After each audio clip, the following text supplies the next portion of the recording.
Nephron हमारे kidney का main structural and functional unit होती है। एक किडनी में तकरीबन 1 मिलियन नेफ्रॉन्स मौजूद होती हैं। जब ब्लड किडनी में इंटर होता है तो ये नेफ्रॉन के अंदर ही जाकर फिल्टर होता है। इसका मतलब है कि किडनी का जो फंक्शन हम स्टडी करते हैं वो फंक्शन असल में किडनी में मौजूद नेफ्रॉन्स कर रहे होते हैं। चलें अब पहले नेफ्रॉन की स्ट्रक्चर को समझ लेते हैं। नेफ्रॉन की स्ट्रक्चर स्टार्ट होती है बोमेन्स कैप्सूल से। बोमेन्स कैप्सूल की वॉल पोरस होती है जो कि ब्लड में से वेस्ट मटेरियल को कैप्चर करने में छलनी का काम अदा करती है। इसके अलावा बोमेन्स कैप्सूल में कैपिलरीज का एक जाल भी मौजूद होता है जिसे ग्लोमेरुलस कहा जाता है।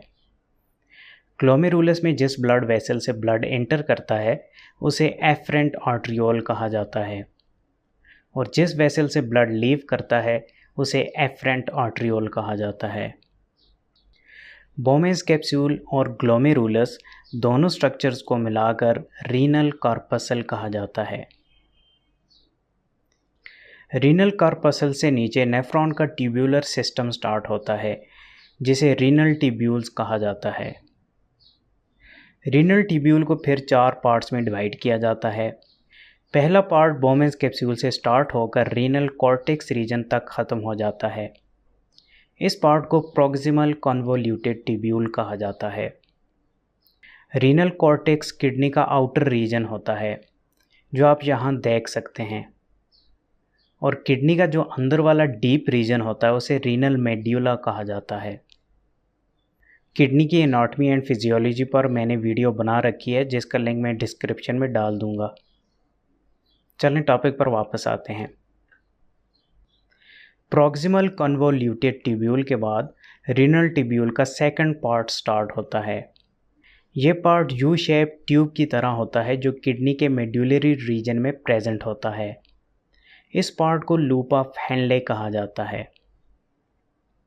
लूप ऑफ हेनले का जो पार्ट नीचे की तरफ जा रहा है इसे डिसेंडिंग लिम्ब कहा जाता है और जो पार्ट ऊपर को आ रहा है इस पार्ट को असेंडिंग लिम्ब कहा जाता है। इसके बाद रीनल ट्यूब्यूल का थर्ड पार्ट स्टार्ट होता है। ये पार्ट फिर से कॉर्टेक्स रीजन में मौजूद होता है।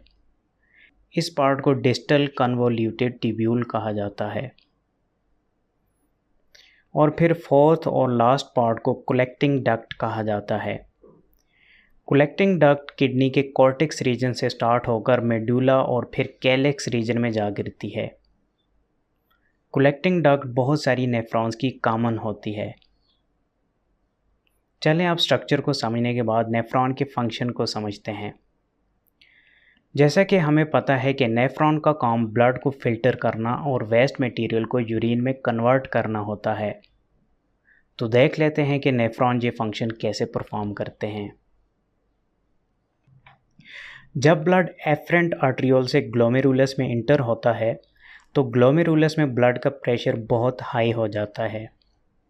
ऐसा इसलिए होता है कि एफरेंट आर्टरियोल साइज़ में पतली होती है जिसकी वजह से ब्लड एंटर होने के बाद उसी फ्लो में लीव नहीं कर पाता जिससे प्रेशर बढ़ जाता है।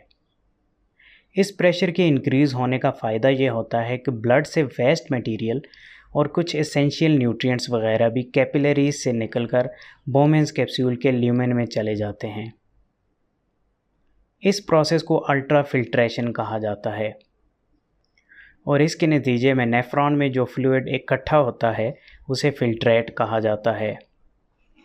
फिल्ट्रेट में वेस्ट मटेरियल के साथ साथ कुछ यूज़फुल मटेरियल भी शामिल हो जाते हैं जैसा कि वाटर, ग्लूकोज, साल्ट, आयंस और एमाइनो एसिड्स वगैरह। याद रहे कि फिल्ट्रेट में ब्लड से लार्ज मॉलिक्यूल्स और सेल वगैरह शामिल नहीं हो पाते। सिर्फ छोटे मॉलिक्यूल्स को ही बोमेन्स कैप्सूल के ल्यूमेन में जाने का रास्ता मिल पाता है।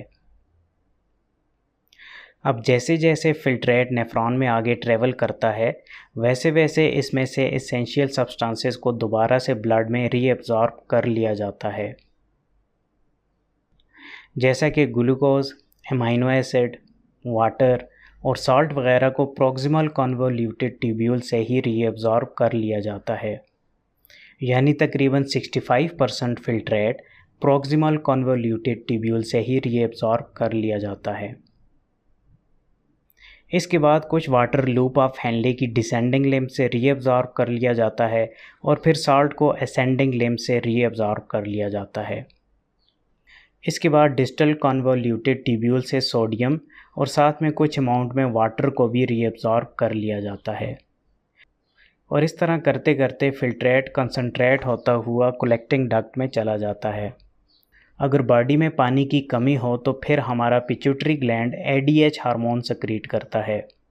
यह हार्मोन कलेक्टिंग डक्ट के सेल्स को सिग्नल देता है जिससे सेल्स में पोर्स बन जाते हैं और मज़ीद वाटर को ब्लड में शामिल कर लिया जाता है।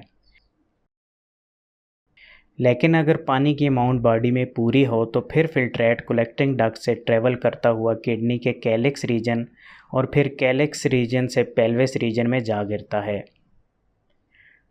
फिल्ट्रेट को अब यूरिन कहा जाता है क्योंकि अब इससे मज़ीद रीअब्जॉर्प्शन नहीं होनी होती।